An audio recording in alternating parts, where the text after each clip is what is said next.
I'm playing Tools of Destruction.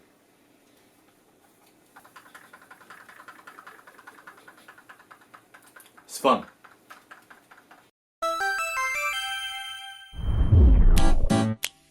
So, it's been a while since I finished off the original Ratchet and Clank trilogy, and I feel like it's about time to start the future saga. Ratchet and Clank Tools of Destruction, otherwise known as Ratchet and Clank Future Tools of Destruction, was Insomniac's second foray into Sony's next generation console, the PlayStation 3, with their first being a new IP named Resistance Fall of Man. But we're not here today to talk about Resistance Fall of Man, so Resistance Fall of Man can fall off this video, man, because I don't know what my resist stance is on that game. I'm sorry. Released in 2007 by good old Insomniac Games, Ratchet and Clank Tools of Destruction, or as I'm gonna call it, Ratchet and Clank Todd, is an action platformer that aimed to bring one of the PlayStation 2's flagship mascots into the new generation with all of those nice and shiny extra polygons. But did they do a good job, or did they send the series into a nosedive of mediocrity and shit? Well, we're just gonna have to take a look to find out, so let's do that right now. As always, we're going to talk about the story first, and I'm glad to say that there is indeed a story. While flying about on this weird vehicle, our protagonists Ratchet and Clank get a distress call from none other than Big Chin McGee, Quark. But before our titular heroes could go and help a brother out, the planet that they're on gets invaded by a spooky alien race called the Drop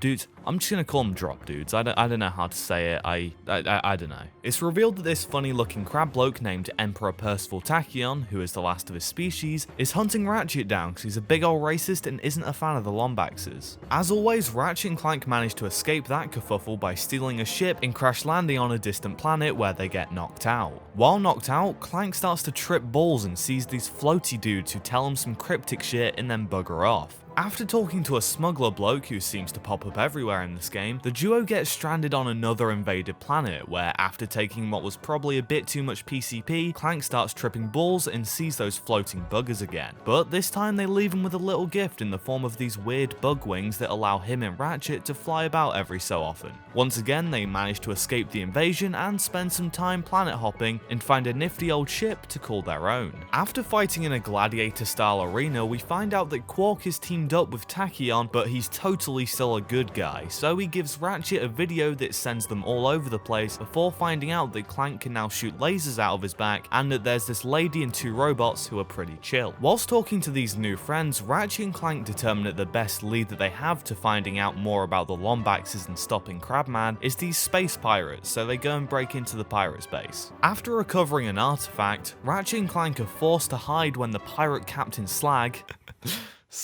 and his assistant barge into the room. But before being caught, Talwyn, the girl that they met earlier, I probably mispronounced her name, comes to the rescue and breaks them out of there. So it turns out that this artifact is a 3D map that only Ratchet could use. So the gang heads off to the mapped planet in hopes of finding...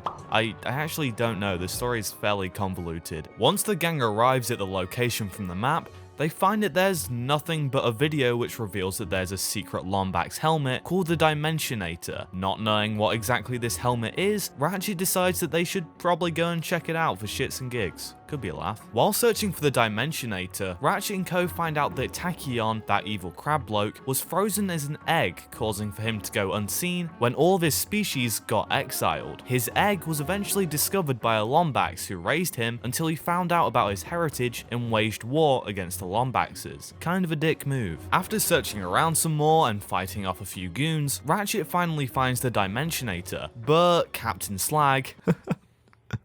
His name's Slag. Oh, I love it. Turns up and steals the helmet. Oh, that silly old Slag. Ratchet follows them and defeats Slag and his crew when Quark pops up and steals the Dimensionator, claiming that he would destroy it before it could cause any harm. Oh yeah, I forgot to say that this helmet is like a portal to other dimensions or something, so yeah, that's the thing. So after fighting through an army, Ratchet and Clank find Tachyon, who is wearing the Dimensionator, with Quark chilling out next to him. Good going, Quark, you bloody dickhead. Stop backing the wrong horse, you goob. Jeez, what's this, like the fourth game that you've done this? Like, dude, stop being a dick. Jeez. So Tachyon uses the Dimensionator to summon back his species while knocking out and separating Ratchet and Clank. The two quickly find each other after waking up and make a quick trip to Quark's house to call him a big-chinned dinglebop, before going and facing Tachyon once more. Tachyon reveals that the Lombaxes used the Dimensionator to flee to another dimension when he first invaded them in the Great War, but two Lombaxes stayed behind,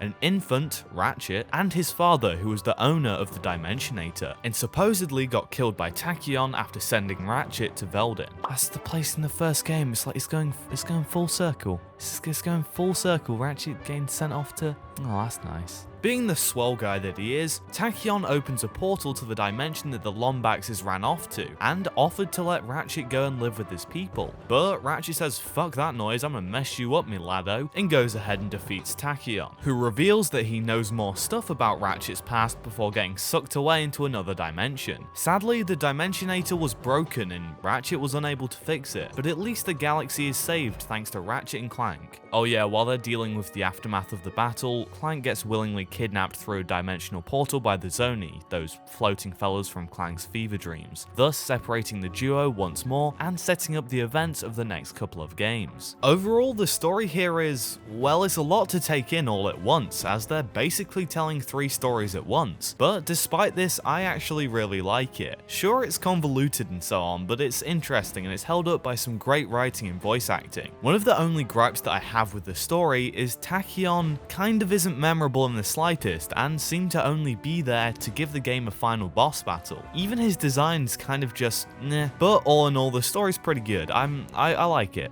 I enjoyed it. It was a good time. Before hopping into the gameplay, I just want to quickly address the graphics here. Considering that this game was an early PS3 title, it looks fairly good. I would say that most of the settings and areas in this game look really good, but Ratchet and Talwyn just look kind of off to me. It isn't really a big issue. In fact, I wouldn't say that it's an issue at all. It's just a stray observation. They just look like jelly. Like all the robot characters look great.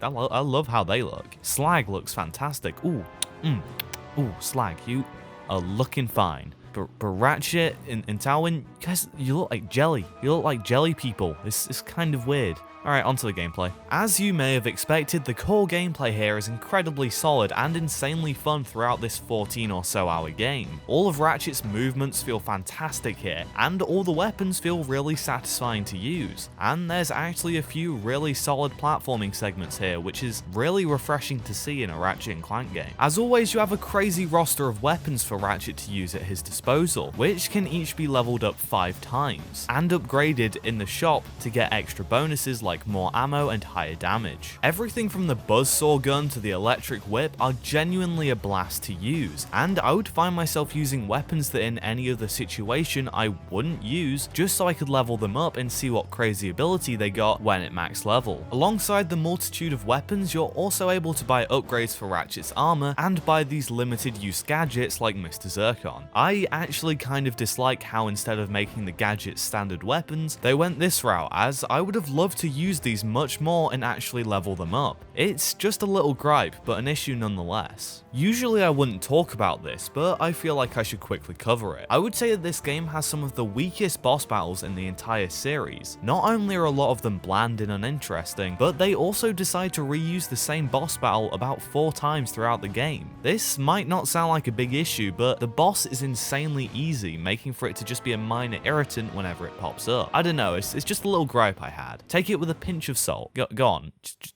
pinch that salt. Just, yeah, pinch it real good. Just take that pinch. This doesn't really matter. Still a fun game. I don't know. The bosses weren't my jam.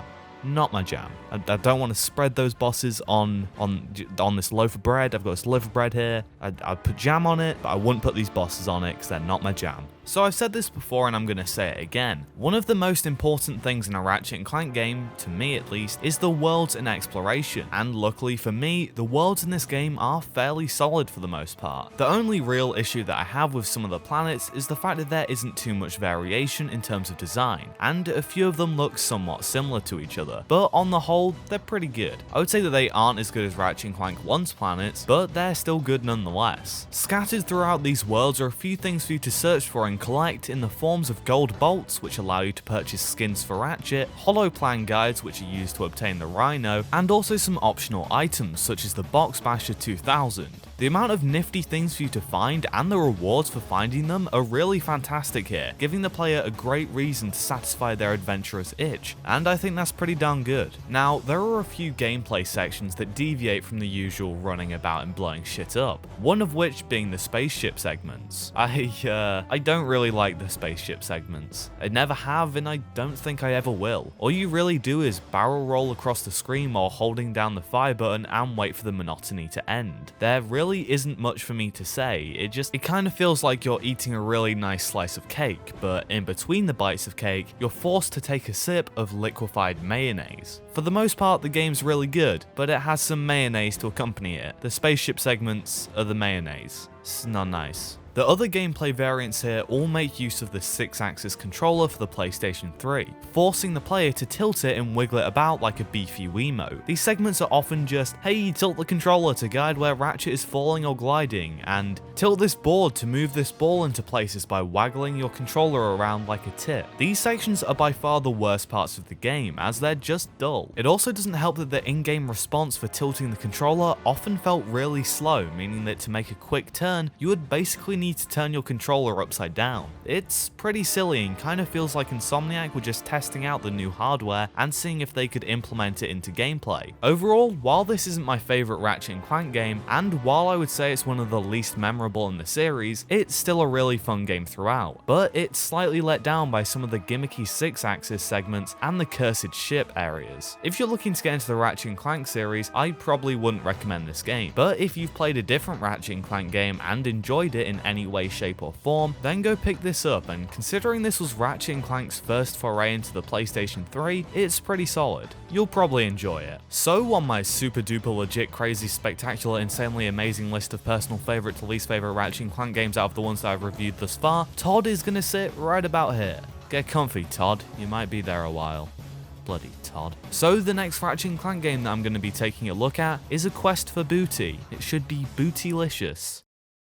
Hey, I hope you enjoyed this video. If you did, please share it with your friends, family, or creepy neighbor, and don't forget to like and subscribe. Just want to say a huge thank you to my Patreon supporters, James, Stuart, Melvin, Joe, Mark, Classy, and Harvey. You guys are bloody fantastic and drive me to become a better Captain Slag. If there's anything you liked or didn't like, be sure to let me know in the comments down below or tweet me at Snooping Turtle. Also, if you want to watch more videos of me doing dumb stuff, you can check out this video I did for Casper and the Ghostly Trio, the scariest game of all time, or this video I did for the Castle of Illusion HD remake. Give them a look-see if you like, I don't know. That's all from me now, I hope you have a lovely day, bye bye.